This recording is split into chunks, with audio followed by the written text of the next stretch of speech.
ready to cut. That might work. I'm Rebecca Anders. So I've got this tire. I make things. Now I'm gonna break it. And I break things. I'm an artist. I think that people who consciously and intentionally try to make art are definitely makers. So this is the Tiki Hut hot rod. When I started, I made a concept drawing to get the feel. My Tiki idols are going to be part of it. They're going to be built into the vehicle. I made a wireframe of the eventual surface. So this is like a drawing in the air.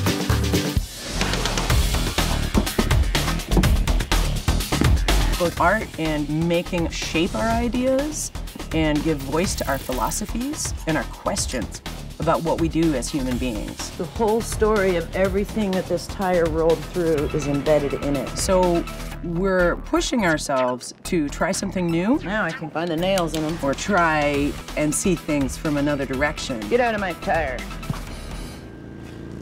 So this is the texture I'm using for the cheekbone. I call it the Charlie Brown pattern because the zigzag. I think that everything in the world is potential material to make things with. I don't really believe in garbage. I think it's a really bad philosophy of humanity, and I think we can do better. Not perfect.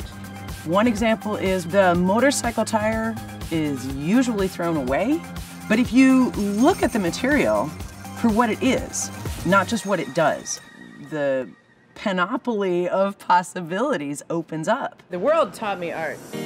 Then you start to see it almost as if it were leaves or petals. As soon as I was able to listen and see and shut up, then I started learning about art.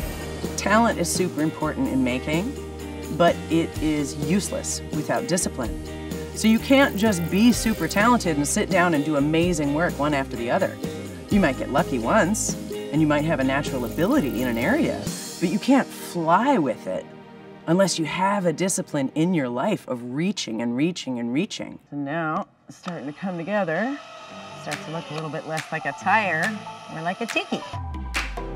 When I started making sculpture, I had just met the metalworking tools, and I discovered that it was very difficult and very procedural. I loved it because it was an enormous challenge and very hard. And I discovered that over time, when you practice your work, you end up working through the tools.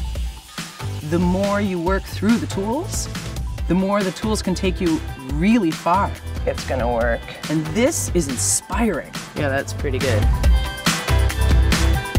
So I make because there are possibilities in the world that are interesting to explore. I make because I believe the world is expanding and continuing to change. There's always a way for something to come into being based on the world around it. I'm part of that manipulation. I'm part of that change. So now I told you why I make. Why do you make?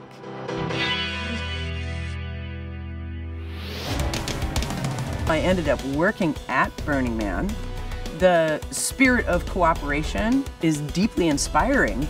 Working in groups is hard because people are tricky.